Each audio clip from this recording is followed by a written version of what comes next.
ओम नमः शिवाय।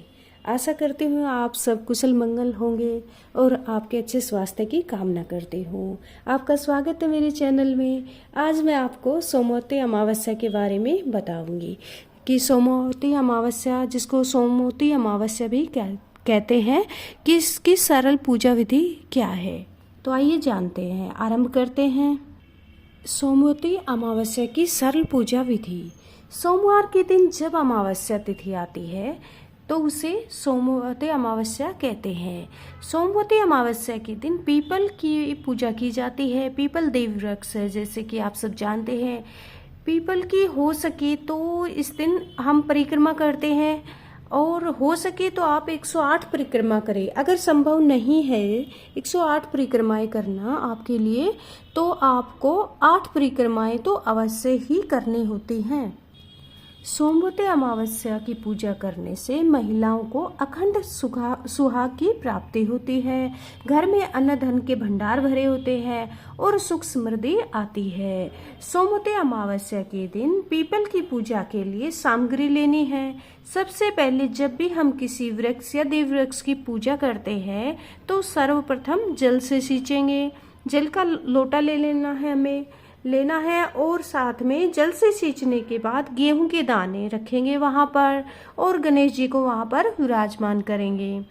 अगर बाहर या फिर मंदिर में गणेश जी आप साथ लेकर नहीं गए हैं तो आप स्वास्तिक को गणेश स्वरूप मान करके या मिट्टी की डली से भी आप गणेश जी को बना करके वहां पर विराजित कर सकते हैं।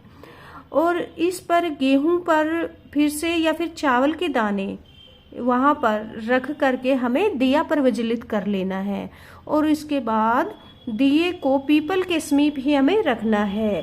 फिर हमें तिलक करना है गणेश जी को, और पीपल के वृक्ष को हमें तिलक करेंगे। और फिर वस्त्र स्वरूप हम कलावा समर्पित करेंगे। आप चाहे तो जनेऊ भी समर्पित कर सकते हैं।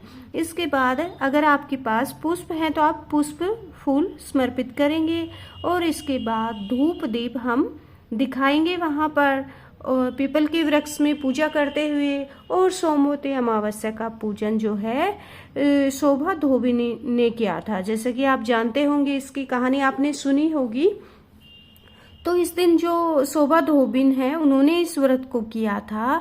तो शोभा धोबिन के लिए हमें साड़ी और श्रृंगार का सामान जो है वो ले लेना है, यानी कि इस दिन चढ़ाया जाता है, पूजा में ले लेना है। पीपल के वृक्ष की जब हम पूजा करते हैं तो इसके बाद फिर हम उसे चढ़ा देते हैं। और सोमवती अमावस्या में 108, जैसे कि मैंने पहले भी बताया, 108 चीजों का 108 परिक्रमाएं की जाती है, और इसमें 108 अंक का विशेष महत्व होता है।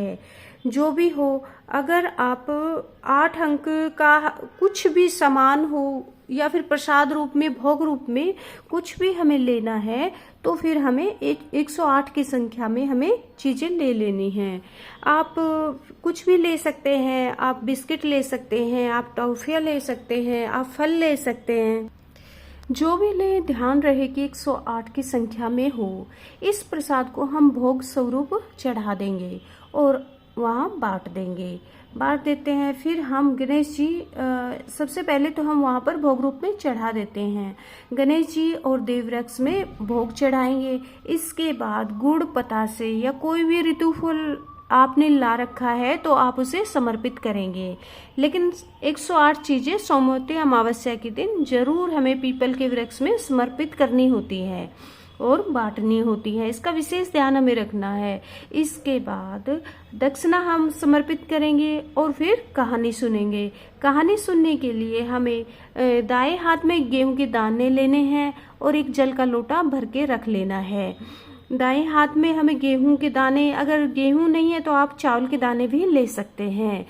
और फिर हम कहानी के लिए तो आप जानते हैं, जैसे कि शोभा धोबिन की कहानी हम सुनेंगे, और साथ में गणेश जी की भी हम कहानी सुनेंगे। और कहानी सुनने के बाद गेहूं के दाने हम पीपल में समर्पित करेंगे और उसके बाद परिक्रमा करेंगे। कच्चे सूत से भी हम परिक्रमा कर सकते हैं और कलावे से भी हम परिक्रमा कर सकते हैं।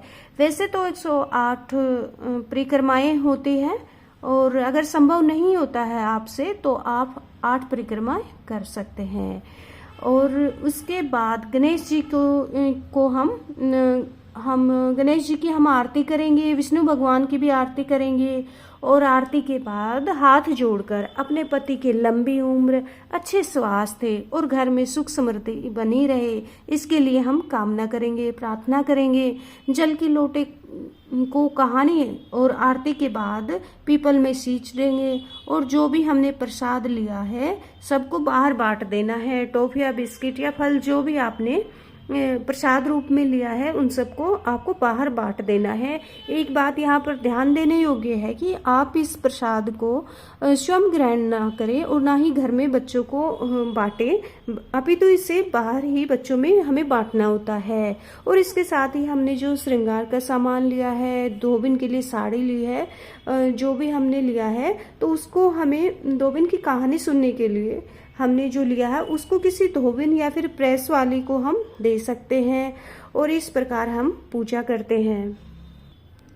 अगर आपके आसपास, अगर आप ऐसी जगह रह रहे हैं और आपके पास आसपास में पीपल का वृक्ष नहीं है, कोई देव वृक्ष नहीं है, तो आप घर पर भी पीपल के वृक्ष को नहीं ला सकते हैं, तो आप तुलसा जी को पूज सकते हैं उस दिन।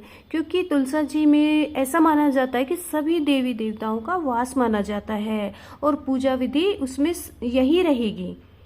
यथा संभव हो सके तो ऐसे की ऐसे ही हमें पूजा करनी है। जैसे हमें पीपल की पूजा करनी है, वही पूजा विधि, वही परिक्रमा, वही प्रसाद भोग सब वैसे की वैसे ही है। जैसे आप पीपल के वृक्ष में करते हैं वैसा ही तुलसी जी में भी हमें वही पूजा करनी है।